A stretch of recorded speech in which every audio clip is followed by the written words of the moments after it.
Hello, everyone. I was going to live stream this, but apparently I'm not allowed to live stream. I don't have enough subscribers. So, okay, whatever. We'll upload it. It's so weird. It takes like double the time to upload in the afternoon than in the morning. So, I tried not to upload in the afternoon, but whatever. It is what it is. So, anyway, I wanted to give an example that came up today. I'm cutting up onions for dinner, and I'm teaching my 9-year-old how to cut up onions and peppers too, actually. But she goes, "Oh, I hate the smell of onions. It makes my eyes cry," and blah, blah, blah, blah, blah. And it's weird, but this is one of those things that I have just never believed. Like, I'm not going to allow onions to make me cry. Like, I don't know if you would consider it like just this innate disbelief or whatever. I just don't subscribe to the programming that onions are going to make my eyes water or anything like that. I have only had one time that it happened, and that's because my husband was cutting up onions and his eyes were tearing up. I felt like either the emotional connection to him or just seeing that happen, like it was influencing me. But the next time I cut up onions on my own, I went right back to onions don't bother me. And they never have since. And so I said, what if you just think about that onions don't actually bother you, like that it's not an actual thing? And this is one of the subtle ways that we can kind of try to teach our kids how to think outside of programming, how to start to question their programming. If we hear from people, onion should cause your eyes to water. Okay, that's a should. Should automatically make you question and think programming. And I want to teach my kids that. So this was an experience. What if you just don't think that? And she's like, but they do. And I'm like, but they don't do it for me. Why did they do it for you? And I don't think there's anything extra. Well, I do think I'm extraordinary, but not like that. I just don't subscribe to this thinking. And she's like, but they do. And she cannot get her mind around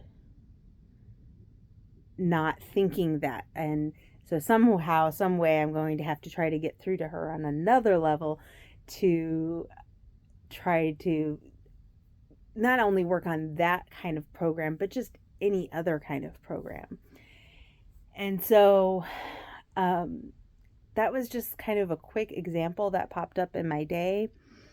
And I wanted to share it because I think as parents, we actually have moments like that all throughout our day. And if you homeschool like we do, you definitely have moments like that throughout your day. And it's good to take those opportunities to just to ask questions. I'm not even giving an answer necessarily. I'm just kind of posing that question out there. And I really like that way of thinking. This particular child will just kind of go, I don't know, and bundle up and ball up and fall to the floor. Just, it's just too much for her. But my third child would be like, and she'd try to think about it. My oldest child would be like, I don't know. But she might think about it. She might come back later and think about it. So it's just exposing it. Like my second child that this was happening with, she has to be exposed to an idea many, many times, even for school. Just learning addition and subtraction, we have to go through it again and again and again, just because just the repetition is what helps her. And knowing your kids and how they learn can be an asset when you have these little nugget experiences where you can kind of share some information that maybe today it's an onion, maybe tomorrow it's the monetary system, or some other health thing that makes them go stop and ponder and go, but why is that? My oldest doesn't even there's a lot of times people would say, well, that's an inappropriate question or that's an inappropriate time. And I have to deprogram myself thinking this isn't the right time to ask or do or say something like that, because that's just a social should that I've been taught.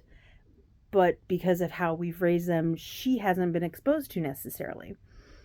So then I got to see, is it really my problem? Is it maybe this is a sensitivity thing? And I could say, maybe that wasn't the best time, or maybe it was, or, things like that. I, I don't know. But I like these little experiences. And I thought I would share because I feel like parenting through this journey as we are shifting, and we can help to shift them. It's not an absolute. I never look at it as an absolute that, that they will be enlightened or anything, but I can really raise the possibility.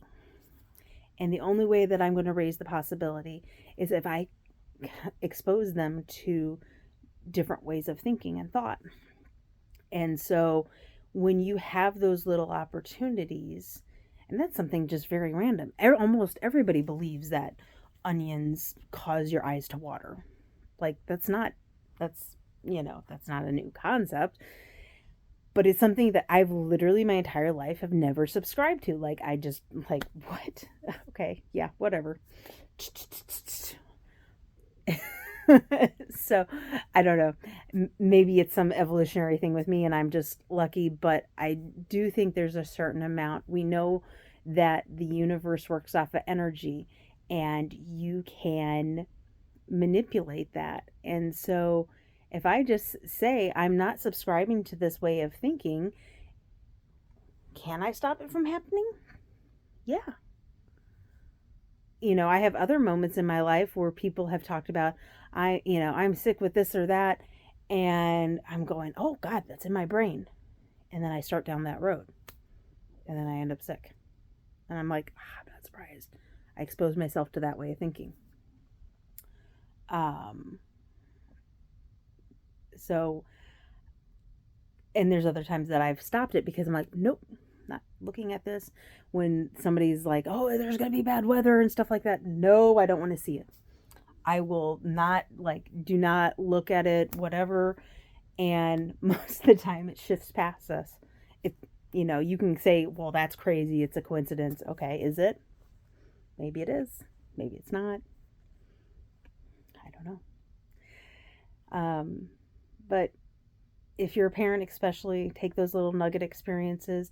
And even for yourself as a person, if you have something come up like an onion and you go, gosh, onions always make me cry. Well, why do you say that to yourself? Do they necessarily have to make you cry? Or have you just taught yourself that through programming? And that could almost come up in every moment of every day. So, it doesn't need to be every moment of every day you're analyzing everything, because that would be extremely overwhelming. But, maybe you do that once a day. Maybe something comes up and you're like, why do I think that? And I think that just starts us on diving deeper into ourselves and discovering our power. I feel powerful that onions don't affect me.